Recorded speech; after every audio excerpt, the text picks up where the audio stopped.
Hey guys, welcome to Boost Hunter Garage. Today we're going to be talking about leaks.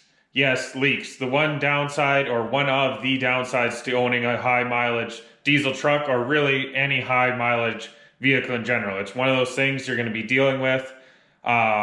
Just that, your general maintenance type things. It's just one of those things of having a high mile truck.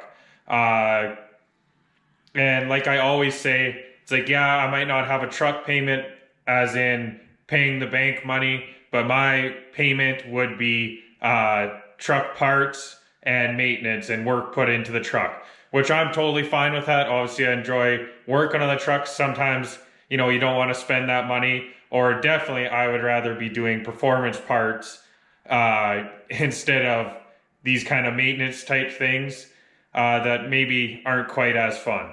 But hey, that's part of it. So we're just going to go through. I'm going to show a few things that, a few examples of what I got going on right now, things that we're going to be fixing shortly here. And I got one thing that I already filmed that I fixed. So we'll throw that in here somewhere in the middle.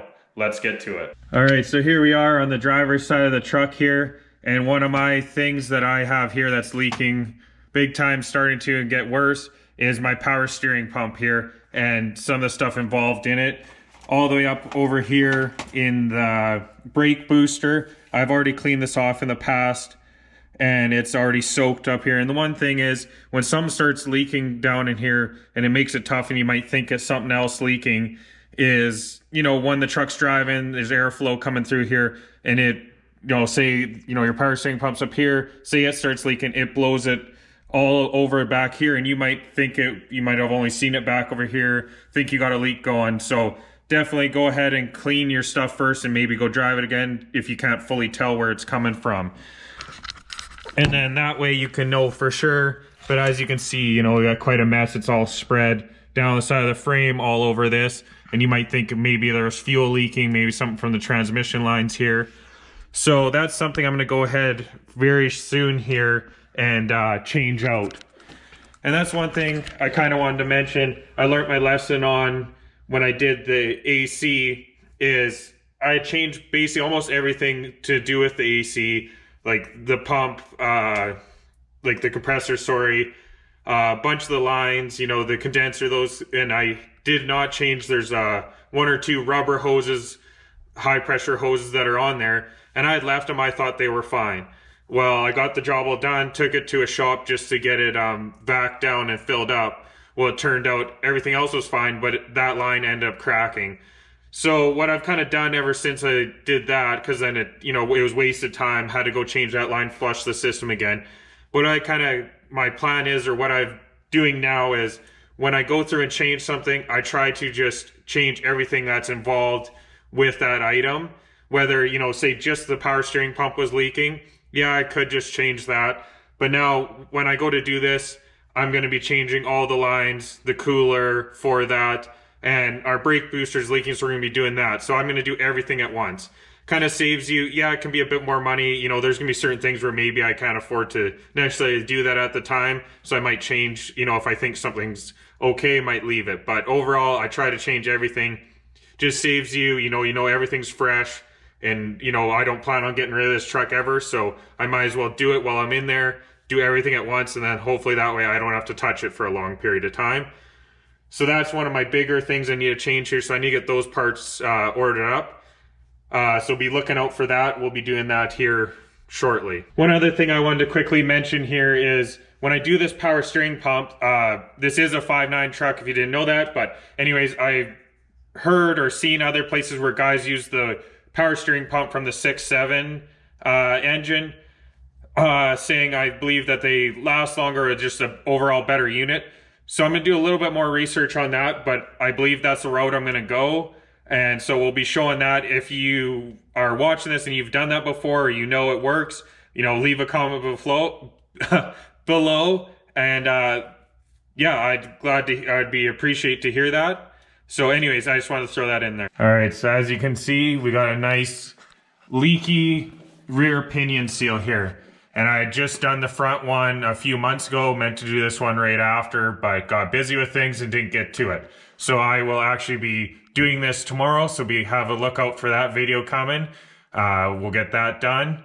and cleaned up here, so we don't have that leak anymore. And while we're underneath the truck, the other leak I had was a transmission leak. So while we're at it, I'll throw that footage in. I already fixed that. So as you can see, we got a bit of a transmission leak here, dripping off the bottom, and I believe that it is leaking from right there out of your sensor here. I'm forgetting the proper name, but basically what your gear selection is.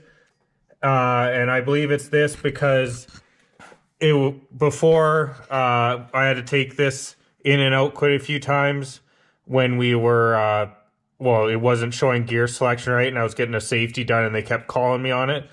And I believe it's leaking from there because the bracket doesn't hold it in tight enough. The O-rings are all good on it, but you can't get it to tighten or put more pressure on it. So what I'm going to do is pull it out, clean this whole area all up, and I think I'm going to try just put some RTV sealant around the outside of it, like when I go to plug it in, and hopefully I'll seal it good enough. Yeah, so then I got the truck driver's side jacked up, hoping that it's just going to be tilted this way enough that we won't lose a bunch of fluid out of there, but we'll see if that holds true or not. But I'm going to go ahead, get this cleaned up, and get that pulled out, and we'll see what happens. Well, as you can see, it didn't quite go as planned. Fluid all over the floor, and it's still dripping. So it didn't work out the way I thought it was going to, but here we have it pulled right out. I just cleaned it off with some brake clean. I was hoping to pull this out without dumping a bunch of fluid. I thought I had done it in the past, but obviously I am remembering wrong and ended up dumping a bunch of fluid out. Not all of it, but a large amount, but oh well, I'll just have to top it up. But the O-ring here is all good, and I think it's just that this isn't able to pull tight enough, just the way it is in there, the way this sleeve that this goes into, I think is not set right. But anyways, can't get tight enough, and I think it's just allowing it to let a bit of fluid pass. So I'm just going to use a bit of this and put it just around the outside here, not in it anywhere, but just on this outer edge. And I'm hoping that will seal this up and we will not have a dripping mess anymore. And yeah, I'll just clean up the other side good, and we'll hopefully this fixes it. All right, so there we have it installed back in there. I don't know if you can see, but I got quite a bit of the RTV just squished in around there, so hopefully that seals that up. I'm 99.99% sure that's what was leaking here, but at least now that we got that done, got this cleaned up around here, after next time we drive it, we can check and see if it was that leaking or what, if it was something else. I just need to top this up with a bit more fluid. All right, so we've actually driven it since we did that fix, and it looks like so far it has done the trick. Doesn't seem like there is any more leaks, but we'll have to drive it a bit more before I fully commit to that answer. But anyways, for now, it seems a lot better. And while I was down here, I wanted to talk about when I was saying before with stuff blowing around, like leaks and not knowing. I had the inside of this frame, which is dirty again from the power steering, but a while back, I had a bunch of fluid on there, and I couldn't figure out what exactly it was. And I thought I had blowby because I had weak injectors. I thought it was doing damage, so I thought that's what was blowing all over in here.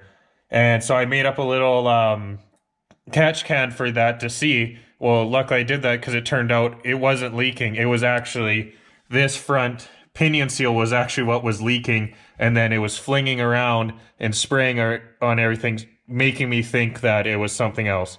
So that's just why I wanted to mention that. All right, so that's just a few things I wanted to point out, and something to think about if you're, thinking about getting or buying a high mileage truck or something. You always got to think that there might be something you're going to have to work on. For example, if you're not able to work on it yourself, and you're always going to have to be taking a shop, that can get expensive. So that's something to think about.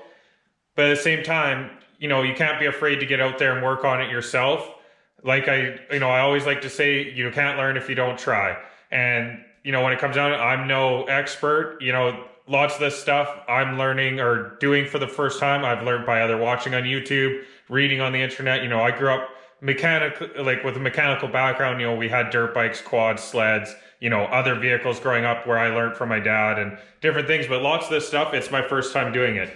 So don't be afraid to get out there and work on it. So I don't want to discourage anyone from owning a high mileage vehicle, but just certain things you got to think about. You know, there's going to be parts and maintenance you're going to be consistently have to do, or, you know, we might go for a while. Another thing is I'm lucky I have a backup vehicle to drive. So say something goes down on this and I might not be able to get to it right away or necessarily afford to fix those parts maybe right away. At least I have a vehicle that I can still drive and isn't going to leave me stranded. But, you know, that's just part of it. So I just wanted to bring that up, show a few different little things, and also show some of the work we're going to have coming up here. So thanks a lot for watching us. Like and subscribe, and I'll catch you on the next one.